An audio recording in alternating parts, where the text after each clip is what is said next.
Pred 20 leti se je od Sladke gore zavedno poslovil Alojz Hrgot. Njegova majhna slamokrita hiša, vrinjena v pobočje Pečice, ohranja bogato zgodbo človeka, priznanega avstrijskega pesnika in akademika, Slovenca, ki je na Sladki gori našel svojo izgubljeno dediščino, svoj dom. Ta košček zemlje je z njim postal legenda. Pravijo Sladka gora, Sladki hrib. To svetlo ime je najbrž pustil tu nekdo, ki je po dolgem romanju okušal grozdje in orehe, mogoče zanjo, ki ga je sprejela kot mati, ko je prosil prenočišča. Morda za voljo vetra, divje trume ptic, ki se pod soncem je igrala. V topli prostranosti vse to še zdaj zveni. Sladko in trpko pa sta si soseda. Iz istih tal kot vino žene trobelika. Kdor tukaj vrt in hišo ima, bo skrben in ponižen dolgo služil, preden mu milostna jesen napolni sode. Njena, Marijina je ta dežela, pravi starec. Ko je sledila njemu, je tot mimo šla, tja čez med griče, med oblake, na jug, naravnost v luč. Tam cerkvice klečijo kot otroci in molijo prisrčno, naj se vrne. Alojz Hrgot se je rodil v Gradcu kot potomec slovenskih priseljencev. Njegova mati, Ana Dobnik, je bila doma s Sladke gore, oče, Franc Hrgot, pa iz Slivnice pri Mariboru. V mladosti sta se podala na delo v Gradec. Tam sta si ustvarila družino. Alojz je bil najmlajši izmed 11 otrok, ki so kmalu izgubili očeta. Življenje v revni graški ulici priseljencev, zaničljivo imenovani Slovenska gospodska ulica, je bilo vse prej kot lahko. Vseeno pa je Hrgotova mati po tragični smrti moža ostala v tujini. Svojim otrokom je večkrat pripovedovala o svojem rojstnem kraju. Po zgodnji očetovi smrti ter po smrti nekaterih bratov in sester ali njihovi odselitvi je Hrgot sam živel pri svoji materi. V jeseni njenega življenja se je še pogosteje spominjala svojega domačega kraja, v katerega se ni nikoli več vrnila. Alojz je začutil materino breme iz njenih zgodb, s katerimi je počasi polagala vanj svojo zapuščino. Hrgotov bratranec Jurij je bil edina vez Hrgotovih z domovino. Jurij je nekaj časa celo bival pri Hrgotovih v Gradcu, po vrnitvi domov pa si je s teto občasno dopisoval. Alojz ga ni osebno poznal, vendar mu je Jurij po tetini smrti poslal pismo, v katerem mu je sporočal, da je resno bolan. Hrgota je pismo močno prestrašilo, zato se je odločil, da ga obišče. Iz Poljčan z železniške postaje se moral iti še 2 uri peš. Najprej po cesti, potem pa navzgor skozi vinograde v hribe. Prijazni ljudje, od katerih so starejši večinoma znali nekaj nemških besed, so mi pokazali pot, me povabili v hišo, na kozarec ali me spremljali kos poti, tako da sem kmalu brez prehudih ovinkov prišel do Jurijeve koče. Iz dimnika nad slamnato streho se je kadilo. To me je pomirilo. Nekdo je torej le poskrbel za bolnika. Tudi hišna vrata so bila gostoljubno odprta. Hkrati sem zaslišal od znotraj praskajoči šum metle in ko sem stopil v temačno vežo, mi je zavel nasproti slasten vonj po pečenem mesu. Moj prihod je moral biti opažen, ker je praskanje prenehalo, nekaj je bilo hladno porinjeno in iz sobe so se oglasili nagli koraki. Na moje veliko presenečenje je čez hip stal pred mano sam Jurij. Takoj sem ga spoznal, čeprav je bil dokaj starejši, kot sem se ga spominjal s fotografije. tistih nekaj dnevih, ki jih je takrat preživel pri Juriju, je Hergot povezal materine zgodbe z resničnostjo. Prišli so mati, oče, bratje in sestre, ter vsi tisti pred njimi, od katerih je poznal le imena. Čutil je njihovo navzočnost in se v njej počutil na varnem, kot da je odrešen in potolažen po dolgem, nerazložljivem domotožju. Začutil je, da se je vrnil domov. Hergotu je bratranec Jurij po smrti zapustil svojo hišo. V njej je zadnja 3 desetletja preživel sam ali v družbi svojih prijateljev in študentov veliko časa. Sosedje in nekdanji Jurijevi prijatelji so postali Hergotovi prijatelji. Čeprav ni govoril slovensko, so ga ljudje iz Sladke Gore sprejeli in vzljubili. Zdaj sem bil, kakor Jurij, pogosto sam v hiši, ki mi jo je zapustil. Ob tem se pritaknejo človeku nenavadne misli, ki so jasne in oprijemljive, a si jih vendar ne upa domisliti do kraja. Hodiš kot v sanjah, zmeraj isto pot od vrat do studenca, greš okoli hiše, se lotiš tega in onega. Ne čez dan, ne čez noč ne utihne voda. Mrmra in šumi kot pogovor. Ne da bi vzdignil pogled, vidiš drevje, hišo, okna, vidiš za listjem in vejami razprostrto pokrajino, ki v mehkih valovitih odteka na jug, zmeraj dalj vdihajoče prostore. Svetloba je zmeraj drugačna, zmeraj drugače pritekajo barve z neba in senčijo tisočoblično zelenje. Orehe na pobočju pred hlevom poznaš že do zadnjega vrha. Zdi se, kot da rastejo s tabo, kot da je zunaj kože, oči in ušes še nekaj, kar bi se rado tesno približalo. Vraseš se in potem rase v tebi, zeleni, zacveti in daje sadove. Hergotova hiša je enocelična pritlična stavba, krita s slamo. Ohranjena je majhna lopa, v kateri so sledi črne kuhinje, ter soba s krušno pečjo. Po načinu gradnje in lastnostih gradbenih materialov, kakor so ilovica, slama, les in kamen, bi jo lahko datirali v konec 18. oziroma v začetek 19. stoletja.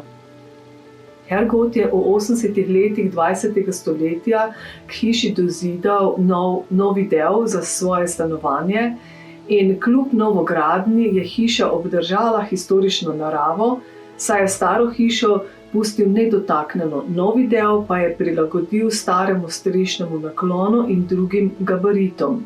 Že to kaže, da je spoštoval stare gradbene načine in je nedvomno želel ohraniti hišo kot del svoje dediščine. Bil je umetnik z globokimi čustvi, iskal je stare čase, spomine na njegovo mamo. Ko je prišel na Pečico, je tukaj spregovoril s svojimi predniki. Kaj pomeni hiša iz iste snovi kot svet okoli nje? Kamen za kamnom izluščen iz hriba, deblo za deblom privlečeno iz goščave. Hiša z rokami sezidana. Koliko drznosti, koliko sile, koliko pridnosti rabiš, da jo pripraviš človeku za bivanje. Da potem lahko rečeš, tu sem doma. Da nekdo, ki je bil v takšni hiši otrok, lahko reče, to je od staršev, od očeta in matere in od tistih, ki so živeli pred njima. Ta je zasadil oreh, oni kostanje. Vinograd spodaj pri gozdu pa je že zelo, zelo star, a še zmeraj rodi.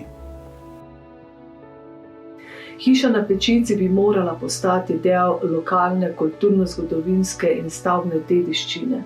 Vsekakor kot spominska hiša našega slovensko-avstrijskega pisatelja in umetnika Alojza Hergota, ki je naravnost ljubil slovensko zemljo. kot redek, če ne že kar edini primer v naših krajih, pravokotno v breg potisnjene majhne enocelične kmečke hiše in tudi kot hiša spominov na življenje slovenskih ljudi iz 19. stoletja. Hergotova hiša je v stanju, kakršna je bila v času pesnikovega življenja še pred letom 2000. Torej, pred seboj imamo hišo, katera je po vseh etnoloških, kulturno-zgodovinskih, arhitekturnih in nenazadnje tudi nesnovnih elementih nujno potrebno zaščititi kot celostno dediščino. Čeprav lastnik podpira ohranjanje, pa je tukaj podpora občinske in lokalne skupnosti bistveni podporni element ohranjanja tovrstne dediščine. Taka zgodba in njen zgodovinski pomen ter njena vsebina bi lahko tvorila dober primer mednarodnega kulturnega sodelovanja, saj bi Hergotova hiša lahko postala slovensko-avstrijska hiša. K hiši nedvomno spadajo prav tako stare poti, po katerih je pesnik hodil od avtobusne postaje na Pečici do svoje hiše, z vsemi etnološkimi in naravnimi znamenitostmi ob poti, katere je pesnik že opisal v svoji knjigi. Ta celostni kulturno-zgodovinski prostor bi moral nedvomno postati kulturni spomenik. Tako se počasi krči zelenje. Vrt je tu, njiva in ob hiši in hlevu pod kapom poženejo rože. Še po zimi cveti. A gozd se ni umaknil sam. Trte, češnje in jabolke, hruška in breskve se niso pognale same iz prepleta korenin in korenik. Skozi desetletja, stoletja se dviga dim. Nosi veselje in stisko, lepoto in žalost. Življenje za življenjem. Rod za rodom mora prehoditi stare poti. Mora utreti sled v požrešnem zelenju. Sleherna pet je nekoč nosila človekov korak. Po doktoratu leta 1961 je Hergot postal asistent Hansu Korenu na Inštitutu za folkloro Univerze v Gradcu. Že takrat se je uveljavil kot pesnik s pretežno družbeno-kritično liriko. Pisati je začel že med drugo svetovno vojno. Bil je aktiven ustanovni član graškega umetniškega društva Forum Stadtpark in revije Manuskripta, član Pena, avtorjev IG in društva avstrijskih pisateljev. Po srečanju s Sladko goro so se v Hergotovih delih pričele pojavljati besede dom, domačija, domotožje.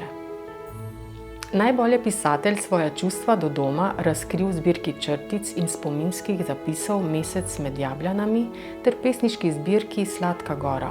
Njegova dela je iz nemškega jezika prevajal njegov prijatelj Kajetan Kovič. Za svoje literarno ustvarjanje je Alojz Hergot prejel več literarnih nagrad. Pesniška zbirka Sladka gora pa mu je leta 1965 prinesla Rozjegarjevo nagrado za življenjsko delo.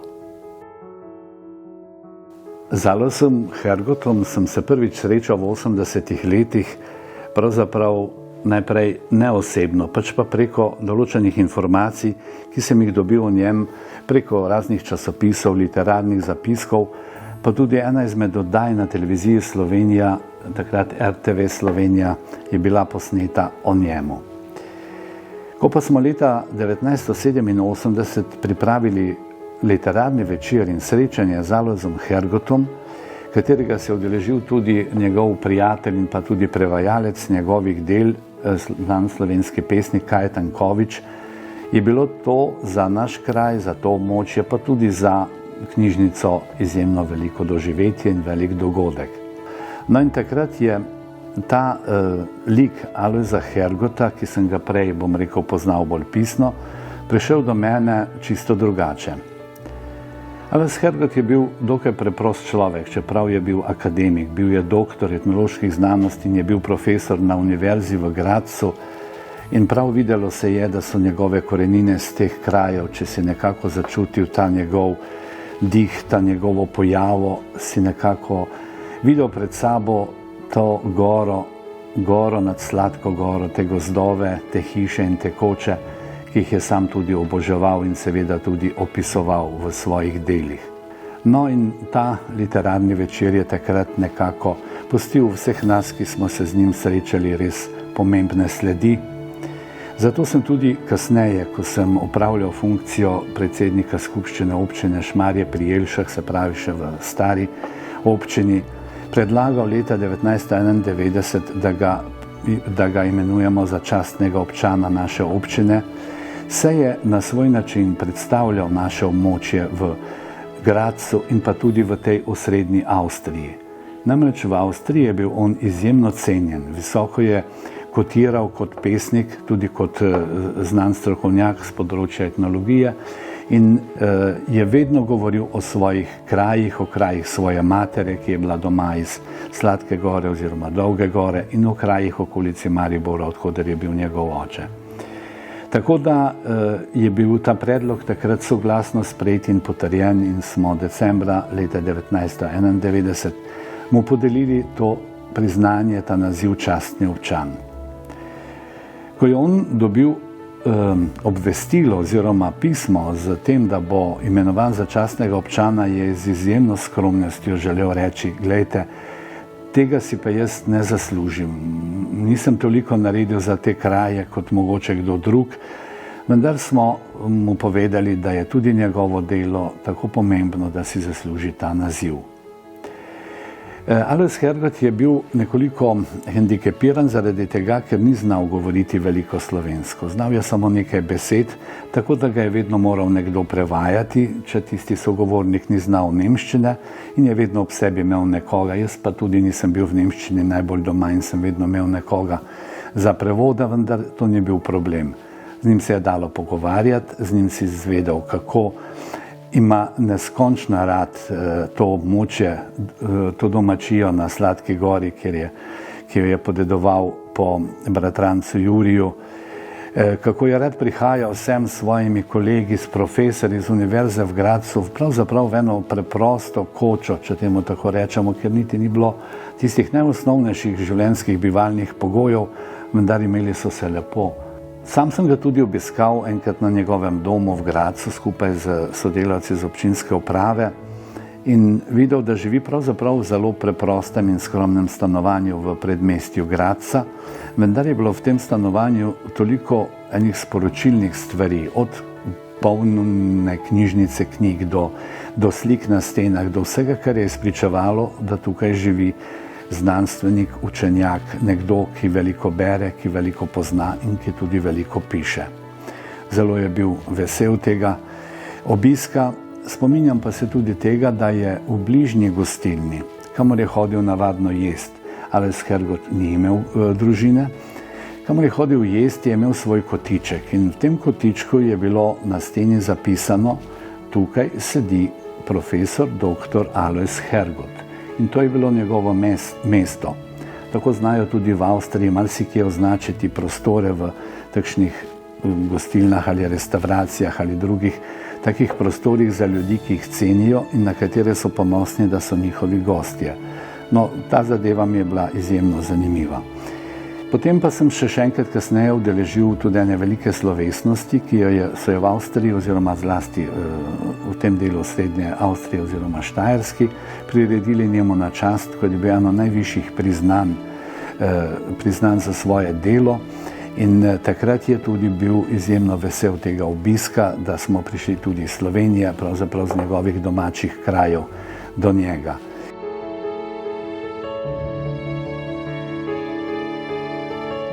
Hergotova hiša je dediščinski spomenik slovenske kulture, kakor tudi način življenja ljudi v preteklosti, kateri so v strmem bregu več stoletij vztrajali in ljubili svojo zemljo.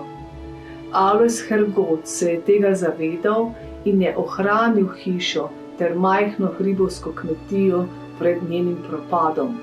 Zdaj pa je prišel naš čas, saj ima pisateljeva hiša pomen nacionalnega ponosa, kar je nujno potrebno zaščititi in ohraniti za bodočnost slovenske zgodovine.